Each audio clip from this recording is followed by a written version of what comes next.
దేవునికి స్తోత్రం కలుగును. అలాగే ఇప్పుడు 4 చెప్పాను కదా. ఇంకొక విషయం, దేవుడు స్త్రీలను ఏ ఆఫీసులో చూడగోరుతున్నాడు అంటే పరిశుద్ధ స్త్రీలుగా దేవుడు చూడాలని ఆశిస్తున్నాడు. 1 పేతురు 3వ అధ్యాయము 5వ వచనం. 1 పేతురు 3:5. అటువలే పూర్వము దేవుని ఆశ్రయించిన పరిశుద్ధ స్త్రీలను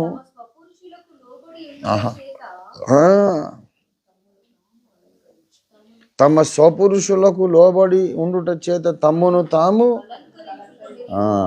అటువలే పూర్వము దేవుని ఆశ్రయించిన పరిశుద్ధ స్త్రీలు. ఎంత గొప్ప టైటిల్ అండి ఇది. దేవుణ్ణి ఆశ్రయించినారు అనగా అర్థం ఏంటంటే, ఆశ్రయం ఎప్పుడు కావాలి అంటే ఆపత్కాలములో కావాలి. 46వ కీర్తన చెప్పండి, దేవుడు మనకు ఆశ్రయమును దుర్గమునై ఉన్నాడు, ఆపత్కాలములు ఆయన నమ్ముకోదగిన సహాయకుడు. కనుక ఆశ్రయం అనేది ఎప్పుడు అవసరం? ఆపత్కాలంలో అవసరం. స్త్రీలు ఎవరంటే దేవునిని ఆశ్రయించిన స్త్రీలు. వీళ్ళు అంటే ఆపద వచ్చినప్పుడు దేవుణ్ణి ఆశ్రయించారు. మీ కుటుంబానికి ఆపద రావచ్చు, మీ కుటుంబానికి ఏదన్నా కష్టకాలం రావచ్చు, లేకపోతే మీ పిల్లలకి ఏదైనా కష్టం రావచ్చు, మీ భర్తకి ఏదన్నా కష్టం రావచ్చు, లేక మన స్థానిక సంఘానికి ఎక్కడున్నా సరే మీరున్న స్థానిక సంఘానికి ఇబ్బంది రావచ్చు. అలాగే సార్వత్రిక సంఘానికి ఇబ్బంది రావచ్చు. క్రైస్తవ సమాజానికి ప్రమాదం రావచ్చు. ప్రమాదం వచ్చినప్పుడల్లా దేవునిని ఆశ్రయించాలి. అయ్యా, నీకంటే మాకు వేరొక క్షేమాధారం లేదు, నీకంటే మాకు ఆశ్రయదుర్గం లేదు, ఈ సమస్య వచ్చింది, తప్పక మాకు సహాయం చేయమని పట్టుదలతో ప్రార్థించే వాళ్ళని ఏమంటారంటే దేవుని ఆశ్రయించిన స్త్రీలు. దేవుని ఆశ్రయించిన అనేది ఒక కేటగిరీ, ఒక క్వాలిఫికేషన్, ఒక క్రైటీరియా, ఒక లక్షణం. పరిశుద్ధ స్త్రీలను, ఇది కొంచెం నాకు కలుక్కుమని గుచ్చుకున్నట్టు అయింది ముందు చదివినప్పుడు. అట్లా అనొద్దు కదా ప్రభువా, ఎందుకంటే నాకు మా అమ్మ అంటే చాలా పిచ్చి కదా, అందుకొరకు దేవుని ఆశ్రయించిన పరిశుద్ధ స్త్రీలు అని అనొద్దు కదా. అంటే ఎందుకు అనొద్దు అన్నాడు. అంటే దాని ఆ మాట అట్లా అంటే అన్యాపదేశంగా పరిశుద్ధ స్త్రీలు కానోళ్ళు కూడా ఉన్నారని అర్థం వస్తుంది కదా. పరిశుద్ధ స్త్రీలు అని కొంతమందిని చెప్తే కొంతమంది పరిశుద్ధులు గారు అని కూడా అర్థం వస్తుంది కదా. మరి ఆడవాళ్ళని అట్లా కావద్దు అనొద్దు కదా. ఆడవాళ్ళందరినీ ఘనపరచాలి. స్త్రీలందరూ పరిశుద్ధులే, కొందరు పరిశుద్ధులని ఎందుకు అనాలి అంటే నీకు ముందు తెలుస్తుందిలే అన్నాడు ఆయన. నాకు పెళ్ళైన తర్వాత తెలిసింది. ఓహో, అంటే స్త్రీలలో ఇట్లా కూడా ఉంటారు, అందరూ మా అమ్మలాగా ఉంటారు అనుకున్నాను నేను. నాకు తెలియదు, అందరూ సౌజాతమ్మ గారి లాగానే ఉంటారని అనుకున్నా. పెళ్ళైన తర్వాత నాకు గొప్ప ప్రత్యక్షత. పెళ్లి కాకముందే ప్రకటన గ్రంథ సత్యం ప్రత్యక్షపరచబడింది. పెళ్ళైన తర్వాత ఈ సత్యం ప్రత్యక్షపరచబడింది. ఆడవాళ్ళందరూ మా అమ్మలాగా ఉండరు అనే సంగతి అందుకు దేవా ఇట్లా నువ్వు రాసింది కరెక్టే అని అప్పుడు అన్నాను. కరెక్టేరా, అనుభవం అయితే కానీ తత్వం బోధపడదు అన్నాడు ఆయన. సరే, పరిశుద్ధ స్త్రీలు అనేవాళ్ళు కొందరు ఉన్నారు. కానోళ్ళు ఎవరు అని మీమాంసం అనుకొద్ది, కానీ మనమైతే ఈ డిస్క్రిప్షన్లో ఇమిడిపోవాలి, మనమైతే ఇందులో ఉండాలి. దేవుడు నన్ను ఆశ్రయించిన పరిశుద్ధ స్త్రీల జాబితా చదవండి అని పరలోకంలో చదివిస్తే అందులో తప్పకుండా నీ పేరు ఉండాలి.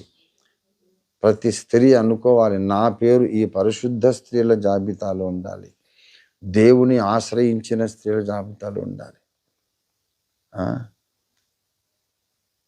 తర్వాత మూడవది, అక్కడే 3 సంగతులు ఉన్నాయి. అలంకరించబడిన స్త్రీలు. అలంకరించబడిన స్త్రీలు మామూలుగా లేరు వీళ్ళు. తమ్మును తాము అలంకరించుకున్నారు. ఎట్లా అలంకరించుకున్నారు అంటే శరీర సంబంధమైన అలంకారాలు కాదు.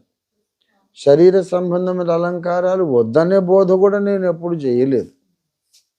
ఏదో సింపుల్గా ఉంటే చిన్నది, ఆడోళ్ళలాగా ఉండాలి. కానీ నష్టమే ఉన్నది. ఇష్టం ఉంటే పెట్టుకుంటారు, లేకుంటే పెట్టుకోరు. దానికి సిద్ధాంతమేం లేదు, దానికి ఏం అభ్యంతరం లేదు. అవి నగలు పెట్టుకున్నంత మాత్రాన చెడ్డవాళ్ళని కాదు, నగలు పెట్టుకోలేనంత మాత్రాననే గొప్ప భక్తురాళ్ళని కాదు. అది పర్సనల్ కమిట్మెంట్. దేవుని ముందు వాళ్ళు చేసుకున్న ఒప్పంద ప్రకారం ప్రతి ఒక్కరు కూడా ఉండాలి. మా అమ్మ అయితే ఏం పెట్టుకునేది కాదు. మరి అందరు అట్లా ఉండమంటే వాళ్ళ ఇష్టం. చిన్న చిన్న చితక. అసలు మా అమ్మ పరిశుద్ధాత్మ పొందినప్పుడు ఆమె గాజులు వేసుకునే పొందింది. తర్వాతే తీసేసింది. ఎందుకంటే ప్రభు బల్ల ఇవ్వనంటే మరి నన్ను ఆత్మతో నింపడానికి దేవునికైతే ఈ గాజులు అడ్డం రాలేదు, మరి సంఘానికి అడ్డమవుతుంది కనుక తీసేస్తాను. నాకు ప్రభు బల్ల కంటే గాజులు ముఖ్యమేం కాదు పాస్టర్ గారు అని తీసేసి. అట్లా నా దేవునికైతే అడ్డం కాదు. అడ్డమైతే నాకు పరిశుద్ధాత్మ ఇచ్చేవాడు కాదు కదా. మరి దేవుడు నన్ను పరిశుద్ధాత్మతో నింపాడు. నింపిన తర్వాత మీరేమో ప్రభు బల్ల ఇయ్యని అంటున్నారు. మరి సంఘ సహవాసం కంటే ప్రశస్తమైన సహవాసం కంటే ఈ నగలు ముఖ్యం కాదు నాకు. మీ ఇష్టమే, నాకేం పెద్ద బాధ లేదని తీసిపారేసి. అట్లా ఎవరి కమిట్మెంట్ అది. అది పెద్ద సబ్జెక్ట్ కాదు. ఎవరి కమిట్మెంటు వాళ్ళు, ఏం పర్వాలేదు. కానీ ఈ అలంకారాలు ఉన్నా లేకపోయినా విధిగా ఒక అలంకారం ఉండాలి. తమ స్వపురుషులకు లోబడి ఉండుట చేత తమ్మును తాము అలంకరించుకొని.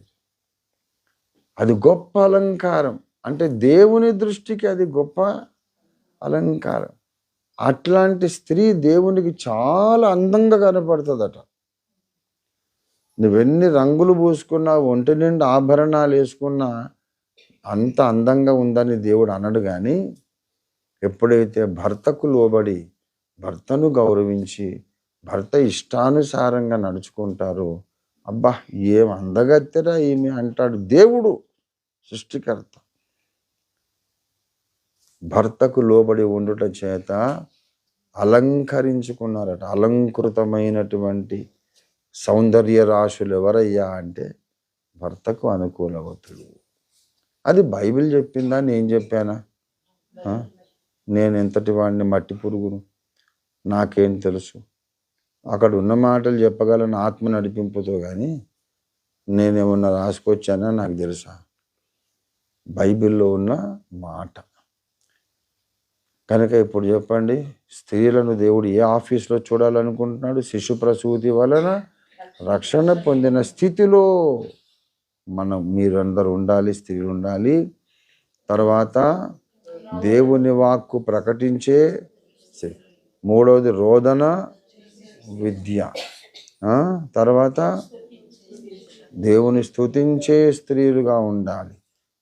ఐదవదిగా పరిశుద్ధ స్త్రీలు, ఆరవదిగా దేవునిని శ్రమలలో ఆశ్రయించే స్త్రీలు, ఏడవదిగా అలంకృత స్త్రీలు, అలంకరించబడిన. ఇలాంటి చక్కని స్త్రీ సమూహంగా మీరందరూ కడబోర ధ్వనించినప్పుడు ఎత్తబడి నిత్యత్వమంతా ఆనందంగా జీవించాలని నేను కోరుకుంటూ, ఆశీర్వదిస్తూ, ఉపదేశిస్తూ, మీ మీద దేవుని ఆశీర్వచనం పలుకుతూ ముగిస్తున్నాను. దేవుడి మాటలు దీవించుగా. ప్రార్థన చేసుకుందాం.